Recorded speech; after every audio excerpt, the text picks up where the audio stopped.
le train touristique des Gorges de l'Allier. C'est parti pour 67 km au plus près de la rivière Allier, là où aucune route ne passe. Entre Langeac et Langogne, il fallait être sacrément culotté pour oser tracer au cœur d'un relief inaccessible cette portion de la ligne mythique du Cévenol.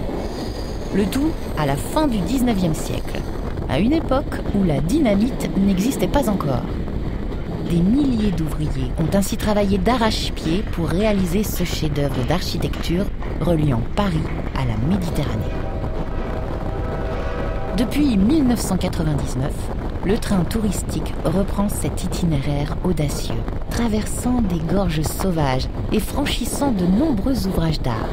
Derrière les vitres, on reste subjugué par les points de vue. Tout comme Bob Beaulieu, l'un des créateurs du train touristique.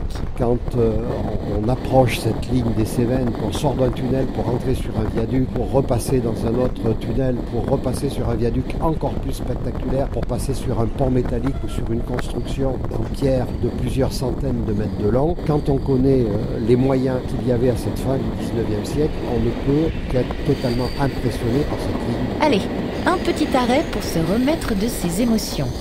Baignade et pause farniente à Monistrol d'Allier. On peut repartir le long de l'Allier, l'une des dernières grandes rivières sauvages d'Europe. Pour preuve, on y trouve encore le saumon atlantique qui vient s'y reproduire. Un poisson qui, s'il est aujourd'hui en voie d'extinction, curieusement, ne faisait pas le bonheur des ouvriers de l'époque. On a retrouvé des articles qui attestaient que les ouvriers s'étaient mis en grève pendant la construction de cette ligne parce qu'on leur servait du saumon à manger tous les jours. Il y avait tellement de saumon dans la rivière Allier qu'il suffisait pour les gens qui étaient chargés de l'intendance et de la cuisine d'aller braconner quelques dizaines de saumons en bas dans la rivière. Ils servaient du saumon à manger tous les jours, ce qui leur évitait de se creuser la tête, et les ouvriers s'étaient mis en grève. Dans ce sanctuaire naturel, sachez que les paysages façonnés par l'eau et les volcans hébergent une nature préservée où l'on croise de nombreuses espèces rares. D'ailleurs, vous croiserez peut-être la bête du Gévaudan, qui sait. Le voyage touche à sa fin. Tout le monde descend à Langogne, où l'on peut s'attarder pour une balade ou un bon repas. 2 heures au cœur des gorges de l'Allier viennent de s'achever. Pour faire ce trajet, rendez-vous de juin à septembre.